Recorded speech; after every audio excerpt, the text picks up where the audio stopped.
Getting the mail, such a common thing. It's hard to believe that this once nearly altered the course of American history. Back in 1848, when Zachary Taylor was running for president, the letter informing him of his nomination arrived without a stamp. Now, most politicians would pay their last penny for such a letter, but not old Zachary. For 1 month, he refused to pay the 10 cents postage due. Fortunately, he had a persistent postman, or he never would have been president. Folks here in Magnolia Springs have such a mailman, and they want to keep him. You see, Jamie James takes the mailman's motto to heart, and on his appointed rounds, rain and snow and gloom of night are not nearly as troublesome as the wind and the fog and the hurricanes. Jamie James is the only postman in the country who delivers the mail house to house by boat. One good thing about this job you gotta have is a good right arm. 6 days a week, Jamie zigs and zags along the remote coastal creeks of southern Alabama.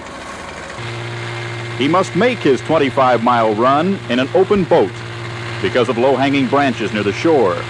But waves along the coastline sometimes reach 6 feet. Noah's Ark could have set sail on the day we caught up with him. The first 60 days I took over this route, I was wet 47 straight days. I thought I was a duck. Someone told me you can't swim. That's right. I can't swim. I was in the Navy 27 years and they never did teach me to swim. Why do you do this? I like it. Clearly, Jamie James goes to work for more than a paycheck.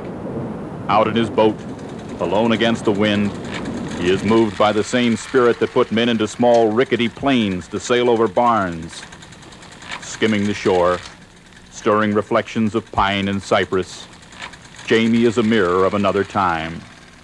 You can't even put the mail in the mailbox, it's underwater. His neighbors, the 175 families who live along this remote route, have come to depend on Jamie, for he comes when others do not. That's all you're gonna get today.